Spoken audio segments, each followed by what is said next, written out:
Hey guys, third time's a charm. Sorry, I keep having technical difficulties, so I don't know what's happening.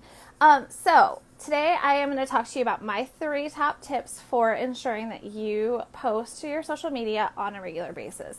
This is probably the most common question I get as a consultant, as a coach, is how do we make sure that we are posting every single time that we're supposed to be posting without fail? So it's not sporadic, it's not hit or miss, it's very consistent, it's very frequent, and it's on the cadence that we've decided is best practice. So I have 3 tips for you today, and I'm going to make this quick. Tip number 1 is to don't sit down and not know what you're going to post about. This should all be part of a strategy that has been reviewed and approved by everybody on staff. Everybody should understand what the strategy is, and you should have a game plan for exactly what type of post that you're going to do and the cadence and the frequency. And it shouldn't be a question. You should know I'm going to post X number of photos, X number of videos. We're going to post a Q&A. We're going to post a quote, and we're going to do one link to a landing page. So every week you know exactly the formula that you're going to follow, and it's just a matter of execution. So my second tip is to limit the number of platforms that you post on, and be manageable with that and be realistic with that.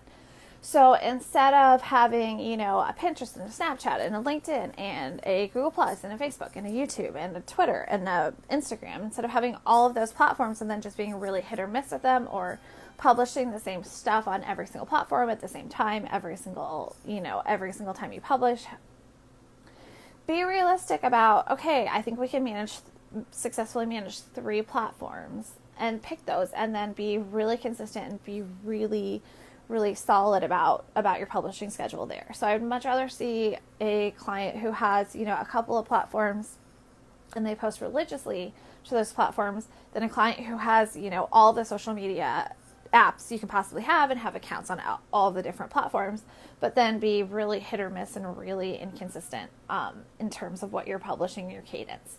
So my final tip for you is to book off the time on your calendar, or if you're having an employee post for you, book that time off on your calendar and say, okay, this is a priority and we are going to make this a priority. Treat it like you would treat a client meeting or a staff meeting or anything, anything that as serious as anything else you do in your business, and treat it like it is the tool that it is. So whether that means you have to schedule your social media time an hour before the workday starts, so you're not kind of dealing with, emails and putting out fires and things like that, or you're staying late at night and you're doing it after hours, or you're doing it on the weekends when you have a few minutes, just create that appointment with yourself and then keep it and treat it with the deference that it deserves, because it's a very important tool in terms of your entire marketing strategy.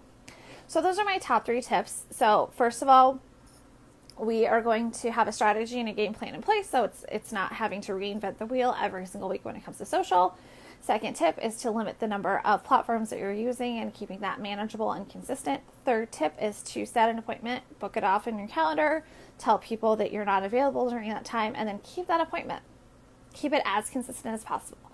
So those are my 3 tips. Now, I know a lot of organizations are already doing that. I know that there are companies out there that are attempting to do all of those things, and for some reason it's still just not consistent. So in reality, there may be a need for some kind of consulting and some kind of coaching, because you might not be doing one of those things correctly. You might be trying to, have too many platforms, or you might not have the right strategy in place. So it's always a question of, what do we post about? Or you might simply not have the capacity and not have one free hour a week to do this. And I get that, because I'm a business owner, and that's very realistic. If you're in that case, then there's a good argument for talking to somebody about consulting. So please feel free to reach out to me if you're having issues with that. I'd love to answer your questions. So I hope this helped. I hope you guys have an amazing rest of your week, and let me know in the comments what your questions are and what you struggle with in terms of your marketing strategy. Okay, I'll talk to you soon. Bye.